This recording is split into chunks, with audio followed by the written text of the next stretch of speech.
Ndinokuchingamidzai pano pachirongwa papaivapo kare audiobox patiri kupfuurira mberi nebhuku redu Sajeni Chimedza Chitsauko 5. Ndakati ndichangobuda muhofisi kuti ndidzike pasi kuchisipiti ndichibva ndadhumana namapurisa. Handina kumbomira bodo. Ndakazviona kuti ndikambomira navo vangandinonotsa. Ndakati nepakati pavo poyovoyo mumwe wavo achibva andigwina besu rebhachi.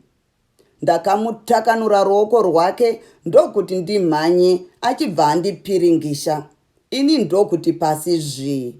Yakanga yangove, iwe mira, iwe mira. Pandakamuka pandaiva ndapunzikira ndaiva ndave nehasha ndapfumba zvibhakera. Ndakati ndinoti iye wacho aiva andipiringisha yecho achibva andibata ruoko orwumonya. Dzakabva dzandichenera maoko ese. Ndakataramuka zvishoma ndichibva ndamuti negumbo supfu. Akandendereka achibva zendama nemadziro. Vamwe vake vakabva vaita gachichi kundibatirana. Ndakazviona kuti zvandakanga ndoita kwaiva kukanganisa. Handina kuzomborwisa. Ndakanyatsomira ndazvidzora semunhu kwaye. Vakabva vandidzorera muhofisi. Liza aiva amira akangotarisa.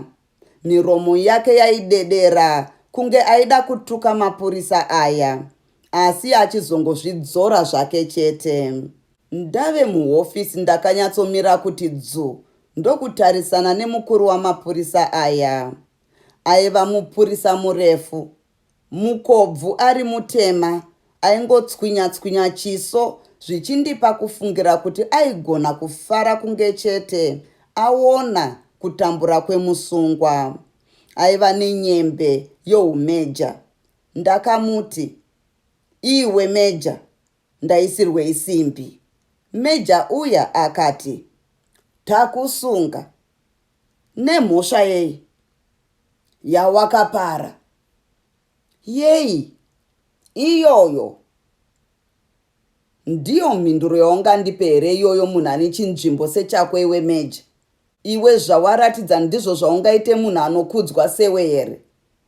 Ndakamboramba ndinyerere ndichibva ndazoti, muri kuda chii?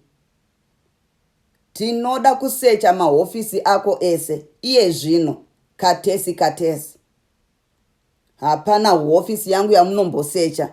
Mune mvumo yekusecha mahofisi angu here? Chibudai muno. Meja uyu akabva andiratidza zvipepa. Ndakangoona kuti ndaiva ndisisina izwi rekupikisa. Ndakabva ndatonhora chaizvo kuti tonono, sembambaira yakabikwa mauro emusi wekure uko. Munoda kutarisa chii mumahofisi angu? Kwakanga kwangova kubvunza kwangu zvangu. Vakanga vatotanga kare. Muhofisi maLiza makagwedeburwa. Mapepa akavhundunurwa, mamwe vachimboverenga. Ini ndaiva ndachiti shoyoyo kunze kwekungodzokorora kuti, munodei chaizvo mumahofisi angu? Iwe nyarara chete, zvatinoda hunei nazvo. Tisu tega tinozviziva.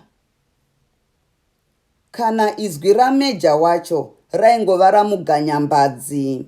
Ndakazonzwa mumwe mupurisa aiva afanopinda muhofisi mangu odedzera kunge pwere anhonga mari.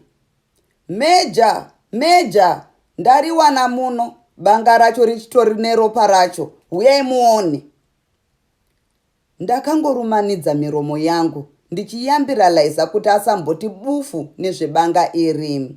Ndaida kuti mapurisa aya afungire zvacho zvavaida kufungira izvozvo, uye ndaiva ndisingade kuti meso nenzeve dzavo zvisvike panyaya yangu yakanga yofamba zvakanaka. Chaiva changoipa chete ndivo vaiva vangoerekana vati vhu kusvika vachibvoronga zvinhu zvangu zvandaiva ndanyatsoronga pamaererano nenyaya iyi.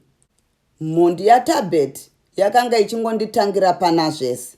Ndakangoti hazvinei, kana mujeri chaimo munhu unofunga. Chaizonetsa kushaya munhu wekutuma kuti anoita zvakati nezvakati. Mapurisa aya aifanira kundiregedza nekuchimbidza. Hapana mhaka yandaiva ndapara sekuziva kwangu. Ndakambofunga kuti zvimwe motokari yangu iya yaiva yapera peturu ndaiva ndaisiya pakaipa mumugwagwa, asi ndakazoona kuti handizvo zvaizokonzera mapurisa aya kuti azobeura mahofisi angu kudaro. Ndakafunga nezvemotokari yaiva yabiwa kugaraji nembatya dzaiva dzabiwa kudry cleaner. Zvese hazvo zvakaramba kupindirana nezviito zvamapurisa aya. Zvino chaiva chii? Ndakangoti regai ndichanzwa kana vachinge vapedza kupururudzira banga rine ropa ravawana muhofisi mangu iro. Rwazvino hausare Chimedza.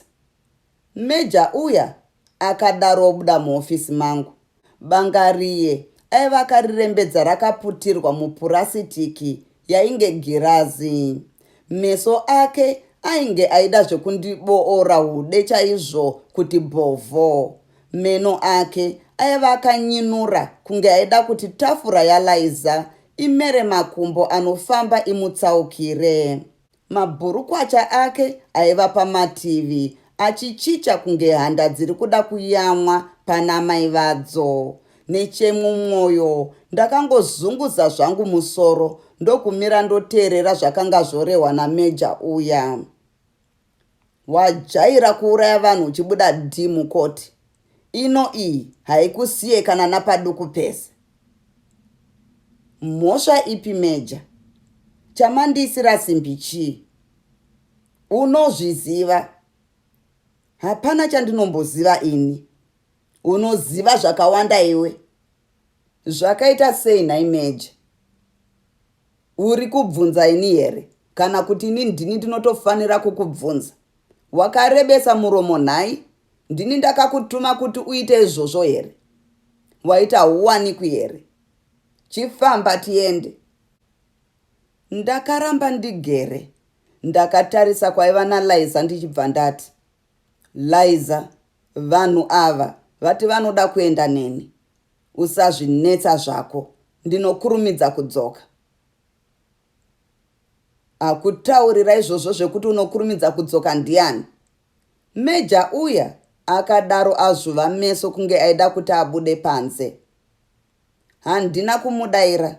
Ndakaenderera mberi nekutaura naLaiza. Usare urongedze zvinhu zvedu zvamwayaniswa izvi. Ugozotaurira mai vaChipeneti kuti ndasungwa. Usabvumire mumwe munhu kupinda muno zvakare. Kunyangwe kukauya mamwe mapurisa ane nyembe 10 pamapendekete, usavabvumire kana kunhuhwidza muno zvakare. Meja uya akabva ati, wave kudungudza zvino, uchazosvika wanyorovera. Vakabva vandinonga ndokuburuka neni kumotokari yavo yaiva yakamira pasi. Pandakapinda mumotokari yavo, ndakaona sekunge mheno kwaipenya mvura. Ini ndakangoti mashura kuona mvura yopenya zvakadaro muna 10. Handina kumbenge ndaona kuti paiva navamwe varume vaviri vaiva vakahwanda namadziro vachitora mifananidzo. Michina yavo ndiyo yaingarima nekuvaima kudaro. Takazosara tosvika pahofisi yamapurisa. Ini ndashoshoma nekungopopota zvisina basa. Mapurisa acho aingova akati zvawo mwiro kunge aiva asingagoni zvekutaura izvi. Patakangosvika vakabva vatotanga nekundibvunzurudza pakare. Ndakabuda dikita munyuka gwamba musi iwoyo.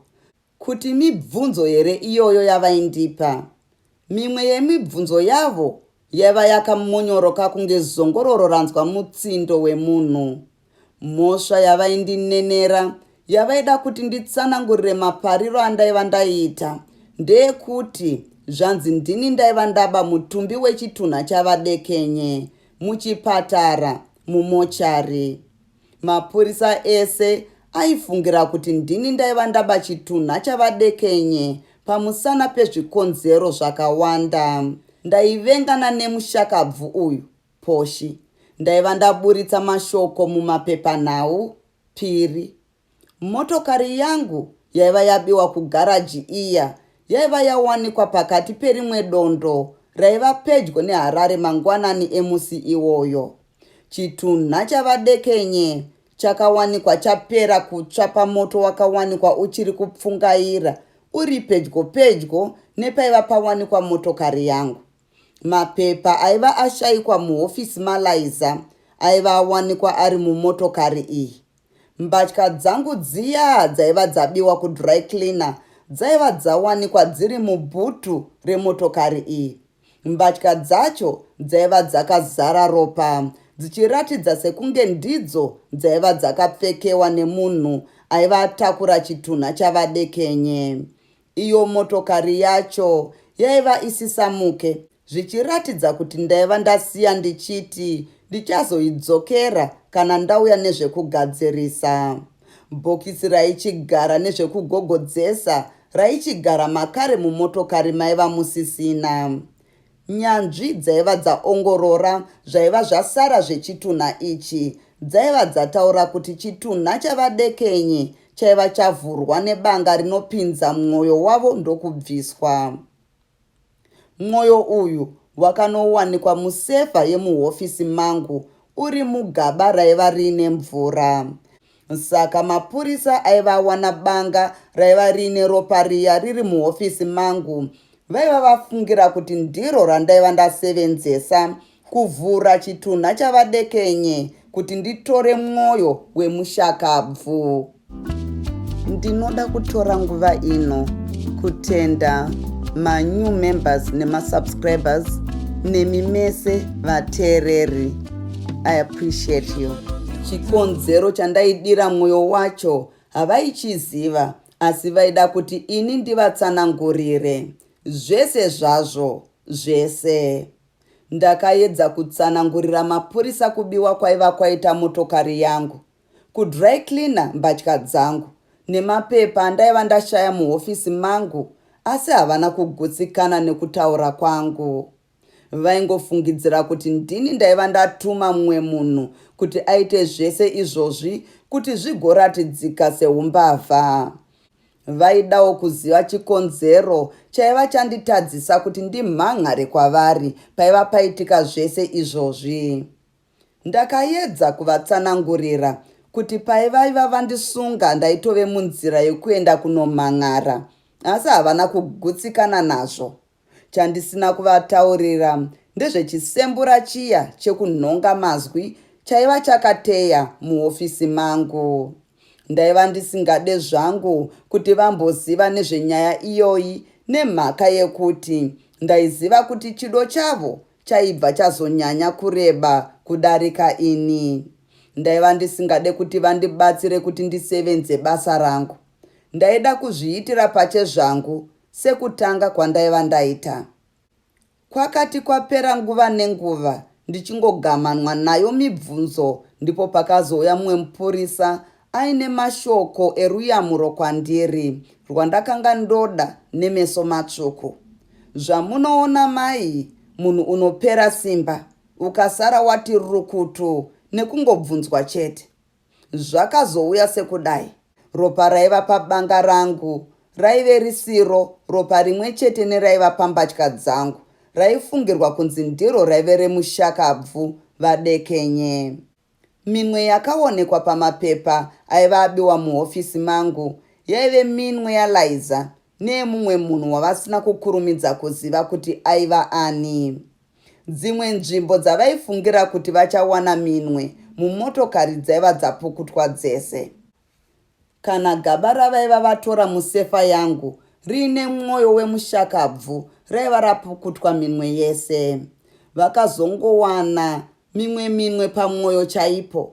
Minwe yakawanikwa pamwoyo uyu yaipindirana neminwe iya yaiva yawanikwa pamapepa aiva awanikwa ari mumotokari aiva abiwa muhofisi mangu. Mapurisa aindibvunza ndipo pavakazoita sekutenda zvechokwadi kuti ropa raiva pabanga riya zvechokwadi raiva rabva padama pangu. Asi kunyangepo vaida kuziva chikonzero chandaiva ndazvichekera padama ipapo. Ndangozvicheka zvangu mapurisa. Ndaingoedza kutsanangura zvangu, asi vaiva vasina nguva yekuteerera marara akadaro. Ini ndaiva ndisingade kuti vazive chokwadi kuzvicheka kwandaiva ndaita nemhaka yekuti vaizoguma voita basa rangu ravo. Tazvinzwa kare kuti wazvicheka. Mubvunzo wedu unoti, iwe wazvicheka uchitei? Asi wanga wave kuda kuzviuraya kuzeza zvawakaita izvi here? Kwete, ndanga ndigere ndakabata banga rangu iri. Ndakotsira ndakaribata kudaro, ndichibva ndapunzikira richibva randicheka. Wanga wakaribatire banga racho? Ndanga ndichida kukwatanura mamwe mapepa angu anga akabatana nendamo. Mapepa acho ndei? Ndekuronga kunoba zvitunha mumochari here? Ndamo yacho yakasimba sei inotoda kukwatanurwa nebanga? Mapepa zvawo. Wanga uchida kuti ugoita sei nawo kana uchinge wakwatanura? Kuti ndigonyatsoaverenga. Kuaverengerei? Kuponda vanhu here? Pane zvimwe zvandiri kuda kuverenga zvemubasa rangu. Imi munongoriziva. Ndakutaurirai kare. Basa rako rekupisa zvitunha here? Kwete. Rimwe basa raungaite raunoverengera muhofisi mako musina vamwe varimo rakakosha sei? Vanhu vangani vawakaba mumochari uchinovapisa musango? Mapurisa, handizive zvese izvi ini. Bvuma zvipere. Rakavira vaineni. Pavakazondiregedza ndonodya sadza nevamwe vasungwa, ndakanga ndachiti shoyoyo zorwa. Ndakanga ndazviona kuti chokwadi pasi pano pane vamwe vanhu vane zvipo zvekubvunzurudza. Ndatenda nekuteerera kwenyu.